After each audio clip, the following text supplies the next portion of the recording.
बच्चों नमस्कार। मैं हूं नारायण पटेल आपके अपने चैनल पर। आज हम यहां पर बात करेंगे विद्या ज्ञान प्रवेश परीक्षा 2023 और 24 जो कि मुख्य परीक्षा आपकी 11 और 12 फरवरी को हो रही है, जिसमें जो हिंदी का पेपर आएगा वो हिंदी का पेपर ग्रामर और आपका अनुच्छेद और पद्य सभी से मिला जुला हो सकता। तो आज मैंने उसी के 20 प्रश्न लिए, तो आइए फटाफट शुरू करते हैं और देखते हैं ग्रामर और अनुच्छेद पर बेस्ड कैसे क्वेश्चन आ सकते हैं।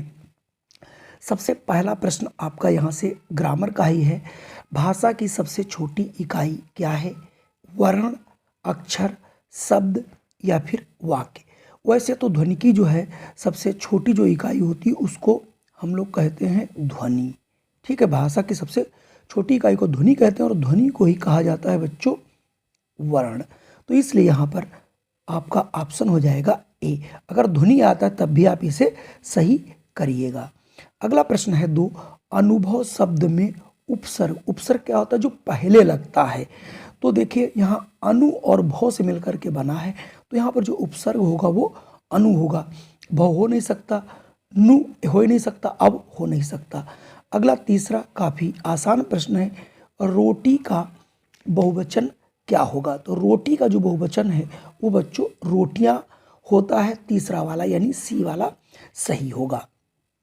अगला प्रश्न है राम का जन्म कहाँ हुआ था? तो राम का जन्म अयोध्या में, मथुरा में, चित्रकूट में या फिर जनकपुर में? तो सही आंसर हो जाएगा अयोध्या। कृष्ण का तो मथुरा में हुआ था। अगर पांचवें की बात करें विशेषण शब्द से प्रत्यय है, तो विशेषण जो आपका जो शब्द है उसमें आपका प्रत्यय कौन सा लगा हुआ है? ठीक है, तो विशेषण में जो पांचवा है यहाँ पर विशेष लगा है। ठीक है, विशेषण के शब्द में। कृष्ण के मित्र कौन थे? आपने पढ़ा भी होगा, अर्जुन, सुदामा, भीम या फिर नकुल। तो जो कृष्ण थे इनके बचपन के दोस्त थे सुदामा। जो पढ़ा लिखा ना हो, वन वर्ड यानी वाक्य के लिए एक शब्द, तो देशभक्त देश सेवक कहलाता है, अज्ञानी, अनपढ़ या फिर चतुरानन कहलाता है। सातवें का जो पढ़ा लिखा नहीं होता उसे अनपढ़ बोला जाता है।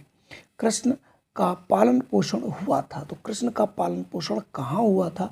सभी को इसका आंसर आना चाहिए कि ये गोकुल में जो है इनका पालन पोषण हुआ था। जन्म तो इनका दूसरी जगह हुआ था। कोटिक शब्द का अर्थ। अब देखिए यहाँ कोटिक शब्द का अर्थ यानी वर्ड मीनिंग भी पूछा जाएगा। कोटि कोटि एक वर्ड आता है, तो कोटि मतलब करोड़ होता है, तो कोटिक का मतलब भी करोड़ों होता है। अब देखिए यहाँ पर ये 9 प्रश्न आपके थे ग्रामर के। इसके बाद एक गद्यांश दिया गया, मैं इसको पढ़ता हूँ और आप भी मेरे साथ पढ़ करके प्रश्नों के उत्तर देने का जरूर प्रयास कीजिएगा। मनुष्य जब पहली बार पृथ्वी पर प्रकट हुआ तब वह अनेक विशालकाय जानवरों से घिरा हुआ था और उससे भयभीत रहता था। आज मनुष्य जानवरों का स्वामी है तथा उनसे जो चाहे करवा सकता है। कुछ को तो वो पालतू बना लेता है, जैसे घोड़ा, गाय, हाथी, कुत्ता, बिल्ली तथा ऐसे कई और।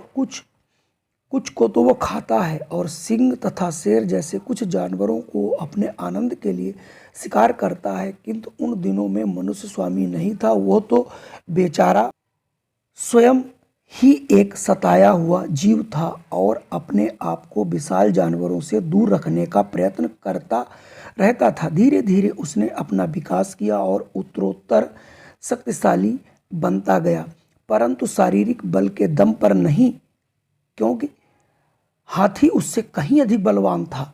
वह बुद्धि और मस्तिष्क की शक्ति द्वारा संभव हुआ। अब पूछ रहा है पृथ्वी पर सबसे अधिक शक्तिशाली जीव कौन था?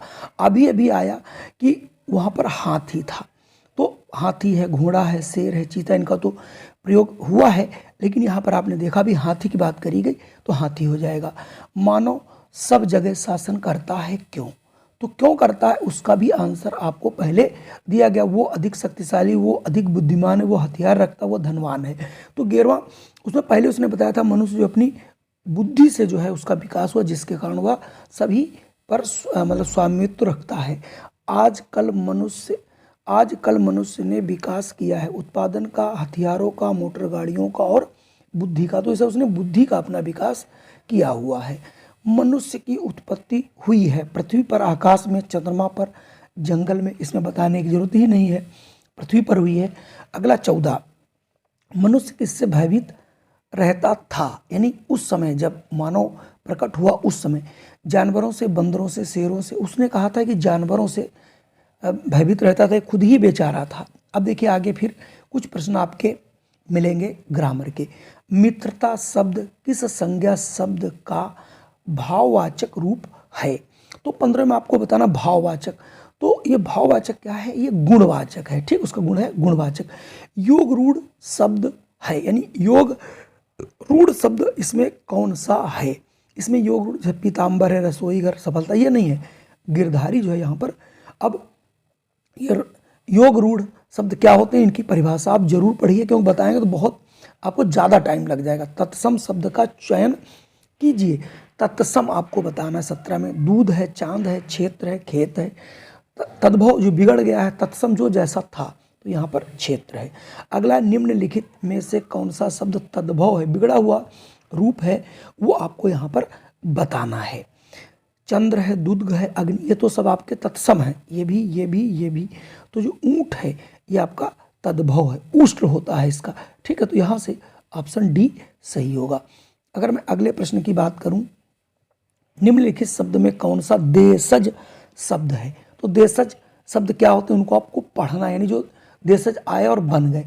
तो ये दूध है, गाड़ी है, चांद है, घर है। तो यहाँ पर गाड़ी जो है वो देशज शब्द है। आप जब हिंदी की किताब पढ़ेंगे उसमें ढेर सारे शब्दों के बारे में भी बताएगा, उन्हें आप जरूर पढ़िए और एक एक शब्द को पढ़िए, एक एक विलोम पढ़िए, एक एक मुहावरा पढ़िए, सब कुछ आने वाला है। पर्यायवाची भी आएगा, विलोम भी आएगा। अगला प्रश्न है, विदेशी शब्द का उदाहरण, यानी इसमें कौन सा ऐसा शब्द है जो विदेशी है? तो विदेशी ये मेज है, ठीक है। लोटा, जूता, रोटी, हमारे यहाँ का मेज जो है ये विदेशी शब्द है। तो कुल मिला के ये देखिए 20 प्रश्न थे छोटे। यदि आप हमारे साथ यहाँ तक बने रहे, इसके लिए सभी को बहुत बहुत धन्यवाद।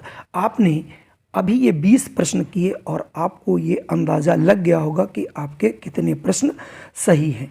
कुल मिला के हम विद्या ज्ञान प्रवेश परीक्षा के लिए 250 से अधिक वीडियो अभी तक अपलोड कर चुका हूं। अगर ये वीडियो आप नहीं देख पा रहे हैं तो आप इन्हें हमारी विद्या ज्ञान प्रिपरेशन प्लेलिस्ट में जाकर के खोज कर लें और वहाँ पर 250 वीडियो हैं, उन्हें आप देखें। वहाँ से आपको एक संपूर्ण तैयारी की ओर आप पहुँचेंगे। और आज नहीं, पिछले जो क्वेश्चंस मैंने कराए हैं, जो पिछले साल पेपर आए, उनमें क्या क्या कमियां थी, क्या खामियां थी और क्या क्या सुधार करने की आवश्यकता है, ढेर सारी चीज़ें आपको पता चल जाएंगी। जय हिंद, वंदे मातरम। फिर मिलता हूँ एक नई वीडियो के साथ।